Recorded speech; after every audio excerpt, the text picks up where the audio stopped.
suis là, je bosse tous les jours, ma technique, mon physique, que ce soit à l'entraînement, au playground ou à la muscu. Mais au fond, j'ai l'impression de ne pas progresser. Je ne sais pas trop quoi travailler, j'ai vraiment l'impression de stagner pendant que d'autres avancent. J'entends beaucoup de basketteurs, basketteuses me raconter leurs doutes à propos de leur capacité à progresser. C'est pourquoi j'ai décidé de lancer cette chaîne YouTube. Mon but, c'est de t'aider à reprendre le contrôle de ton jeu et à devenir ce joueur ou cette joueuse que tu veux devenir et qui fera la différence.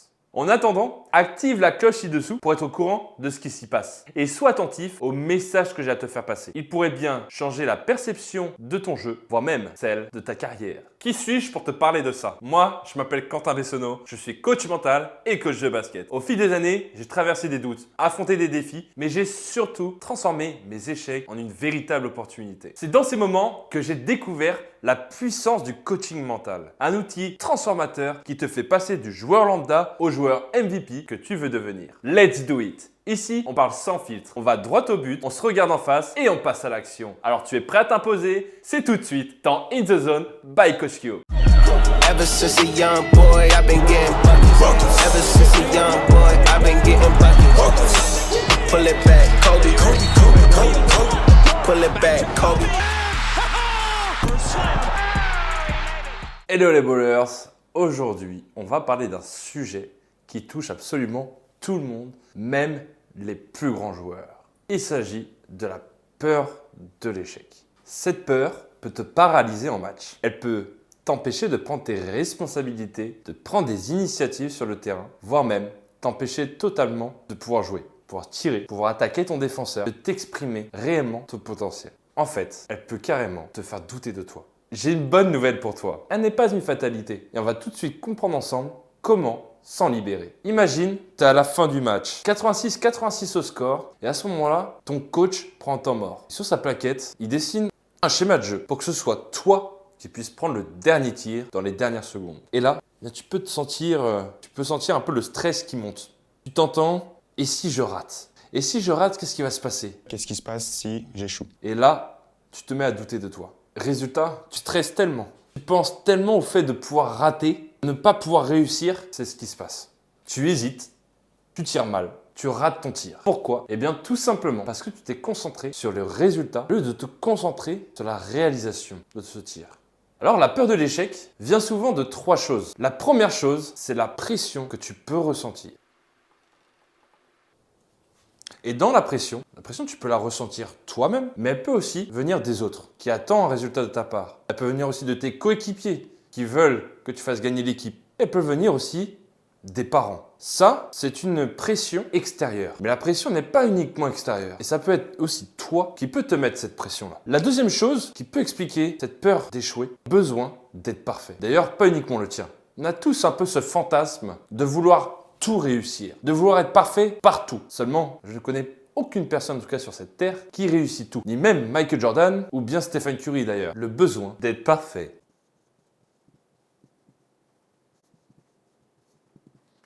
On va voir comment ensemble, la perfection est un véritable défaut et comment l'imperfection va te faire réussir. Le troisième point, c'est les expériences passées. Tu as peut-être vécu une situation où tu as raté, tu as fait une erreur que tu aurais pu faire différemment. Mais la situation que tu as vécue après cette erreur, tu n'as peut-être plus envie de la revivre. Et du coup, ça crée un blocage chez toi. Les expériences du passé.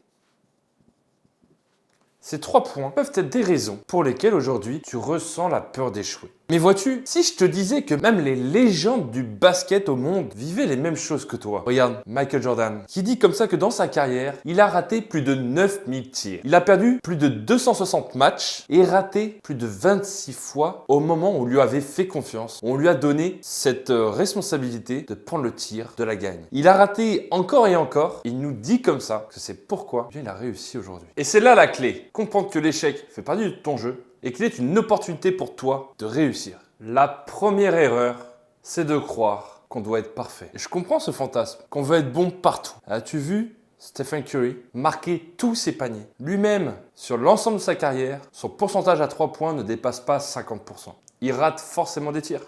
Et cette erreur, cette obsession de croire que tu peux être parfait amène du stress, t'amène de l'incertitude. et t'amène aussi de la frustration. Et tu peux éviter ça si justement, au lieu d'être attaché à la perfection, toujours à un résultat ultime, tu lâchais cette attente. Tout simplement en disant que toi aussi, tu peux échouer. Que comme Steph Curry, tu dois tirer encore et encore pour pouvoir réussir. Ce serait surhumain de penser que tous les tirs que tu vas pouvoir tirer, tous les tirs que tu vas pouvoir tenter, tu vas pouvoir les marquer. Alors lâche maintenant cette attente et concentre-toi plutôt sur la confiance que tu peux avoir quand tu vas pouvoir faire ce tir. Si tu penses que le basket est un sport de perfection, alors là, tu as perdu. Comme on vient de le voir du coup avec Stephen Curry, même les meilleurs peuvent rater des tirs, font des pertes de balles et perdent des matchs. Ce qui compte au final, ce n'est pas d'être parfait sur tout ce qu'on va faire, c'est d'être résilient pour pouvoir avancer et progresser. La deuxième erreur qui nous pousse à avoir peur d'échouer, c'est le fait d'utiliser l'échec comme une fin au lieu de le prendre comme un tremplin. Et oui, plusieurs joueurs, Antetokounmpo notamment, après avoir raté les playoffs, le dit, l'échec fait partie du processus. L'échec te fait apprendre des choses. L'échec t'amène à la réussite. Prenons cet exemple, un bébé, 1 an, 2 ans, qui apprend à marcher. Peut-être que c'est un peu plus, je sais pas. Eh bien, pour qu'il apprenne à marcher, il va se mettre debout, faire un pas, puis tomber la première fois. Et c'est normal, il apprend à s'équilibrer. Il va recommencer, il va être résilient. Il se met au point de départ. Cette fois, il fait un pas, puis 2 pas, et il tombe. Il se remet au point de départ. Un pas, 2 pas, puis un 3e, et il tombe.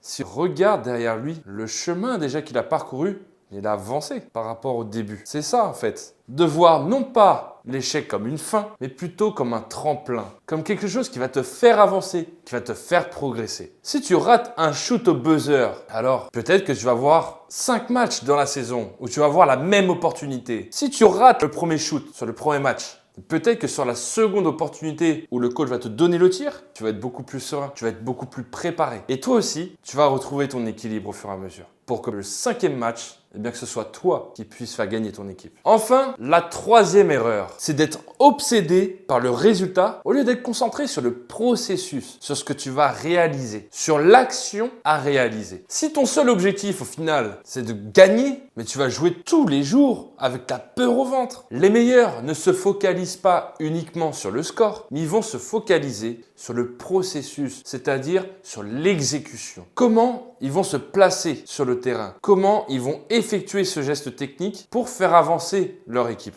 En fait, ils vont se concentrer sur ce qui va dépendre d'eux-mêmes. L'attitude qu'ils vont avoir sur le terrain, l'attitude gagnante. Celle où les résultats finiront par arriver par eux-mêmes. Et si toi aussi, tu joues ce role player, alors les résultats viendront d'eux-mêmes. Alors, qu'est-ce que tu vas décider maintenant de faire une fois qu'on a vu ces 3 erreurs? Tu as besoin d'un petit rappel. On a vu en premier que la première erreur était celle de croire en la perfection. La deuxième erreur qu'on a vue est celle de voir l'échec comme une fin et non pas comme un tremplin. Et la 3e erreur est bien celle de se concentrer sur le processus, sur l'exécution, plutôt que sur le résultat en lui-même. Alors, est-ce que tu vas continuer à jouer dans ces pièges ou bien commencer à jouer avec une mentalité de champion? Prends du plaisir à échouer. Prends tes responsabilités. C'est ton moment. Ce sont tes opportunités. En fait, si tu as la peur d'échouer, tu seras bloqué et tu ne pourras plus jouer. Mieux vaut quelqu'un qui échoue, qui avance, plutôt que quelqu'un en fait qui reste sur place, au point de départ. Mieux vaut avancer d'un pas, échouer, quitte même à avoir des émotions un peu désagréables, sentiment de honte. Et alors, tu as été courageux, tu as fait la première action, tu as avancé. C'est tout à fait l'histoire du tremplin qu'on parlait tout à l'heure. Rappelez-vous, au début de cette vidéo, on a vu ensemble les 3 choses qui nous poussaient à avoir peur d'échouer. Il y avait la pression, que ce soit des coéquipiers, des parents, du coach et aussi de nous-mêmes. Il y avait également le besoin d'être parfait tout le temps. Puis il y avait aussi les expériences du passé. Si aujourd'hui, en fait, tu ressens le besoin de travailler sur la peur de décevoir les autres, à la peur de décevoir ton entourage, si tu sens que finalement, tu n'arrives pas à te détacher de cette pression, que toi aussi tu te mets toi-même, ou alors que tu as vécu des expériences passées qui te freinent aujourd'hui, qui t'empêchent d'avancer, alors sache qu'aujourd'hui, je suis coach mental et j'accompagne les joueurs et les joueuses déterminés en quête d'évolution à se décharger de ce poids qui pèse sur leurs épaules. Si tu te reconnais dans tout ce dont on a parlé dans cette vidéo, je t'invite à cliquer sur le lien juste ici. Il t'amènera sur un questionnaire qui va te permettre de réfléchir sur la manière dont toi tu te sens dans un match, sur quand tu te sens toi en tant que basketteur sur le terrain. Et si ça fait sens pour toi, alors tu pourras prendre un rendez-vous avec moi et je t'aiderai à avancer vers tes objectifs que tu te fixes. C'est la fin de cette vidéo et pour moi c'était une première de le faire. Mieux vaut fait que parfait, comme quoi la perfection n'existe pas et tu verras qu'au fur et à mesure des vidéos que je vais faire, certainement du coup je vais moi aussi rebondir comme un tremplin. Pour moi, cette vidéo n'est pas une fin. C'est aussi une manière pour moi de progresser et de te partager du meilleur contenu pour la suite. J'espère te revoir. N'oublie pas d'activer la cloche ci-dessous pour être au courant de ce qui s'y passe. Et on se revoit très bientôt. C'était Coach Q sur In The Zone. Yes sir.